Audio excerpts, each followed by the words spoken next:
and welcome to this very special series where we'll be focusing on currency futures in the coming 6 weeks. In our first episode today, we track the one-year journey of the currency futures in the Indian market, its performance, active participation and the road ahead. And joining us for this very important discussion is Chitra Ramakrishnan, Joint Managing Director, National Stock Exchange. And later on the show, we will also have Ajay Shah, Senior Fellow at NIPFP, that is National Institute of Public Finance and Policy, and someone who watches the markets very closely. But let me first go across to Chitra, who will share a brief on the initiative essentially embarked upon by NSE a year back, that is in August 2008. Thank you so much, Chitra, for joining us. But first up, ma'am, I would like to understand from you. We have had currency on spot exchange market.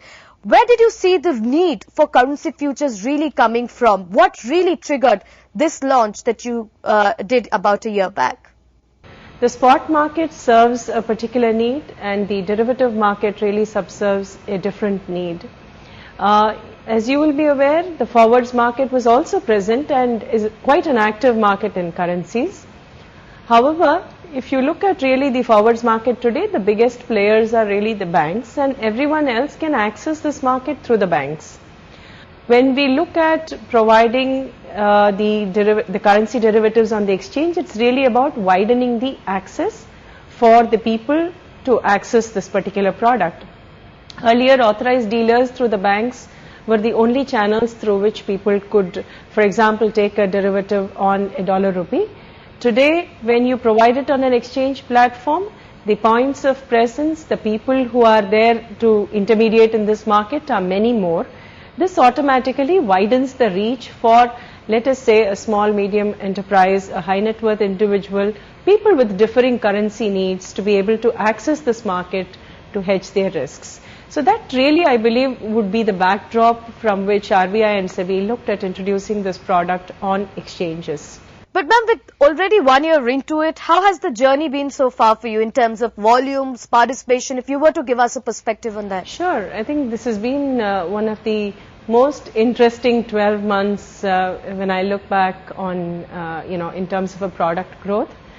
1 year into it, volumes have certainly grown several times over.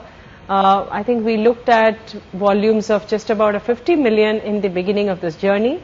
Today we're already talking of days in which we do beyond 2 billion a day. And 2 billion a day is no mean size for a market. So definitely the volumes have grown.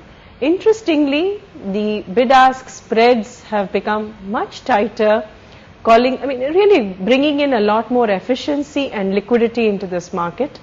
I think riding on the back of the transparency in the exchange market, even the OTC market and the exchange market have become more tightly linked with finer spreads.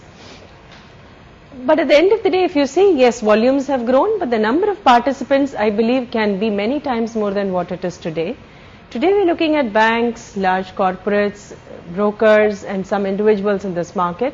But if you really look at the huge, universe of small, medium enterprises who do have an exposure to currency, you look at the huge set of, investors who have exposure to currency in some way, whether it is through the products that they manufacture or it is because of travel needs or because it is of, let us say education needs, the potential for this product to actually reach out to a whole new constituency there is phenomenal.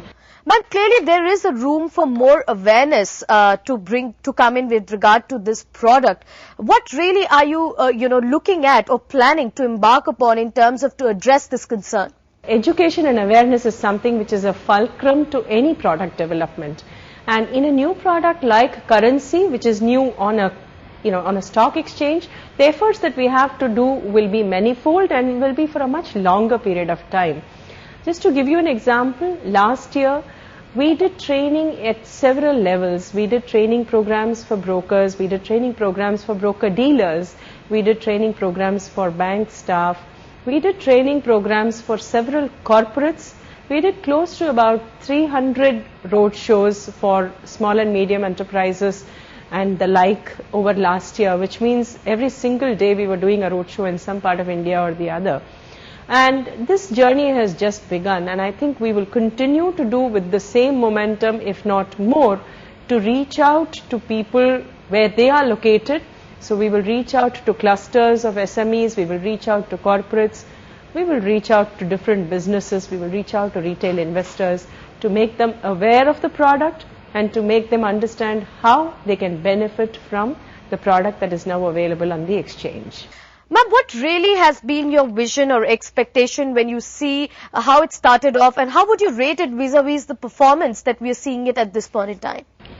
You know, there are different ways to really review how a particular product has done or a market has done. Turnover is one of them. But let me tell you, we draw immense satisfaction from certain other metrics as well to see how the market has grown. For one, we would like to see how many new clients are brought into the market. Two, we would like to see what is the level of training, what is the level of expertise that one is able to facilitate in the market, let us say at the broker-dealer level or at the client level. Number three, we would like to see how diverse a participation we are able to encourage into the market. Number four, we would like to see what sort of bid-ask spreads, what sort of depth we are able to see in the market. Well, thank you, ma'am, for joining us and giving us the insight about what we have already seen a year back and what we could look forward as far as currency futures trading is concerned in the country. But we take a short break now, and we will have Ajay Shah, as promised, with us to give us more details on currency futures, and also he'll be answering your queries and helping you understand this market better. Don't go away. How would you rate 1 year of currency futures market in India? All over the world, generally the exchange traded currency market does not really get a lot of headway when compared with the OTC market. In India, we did pretty well.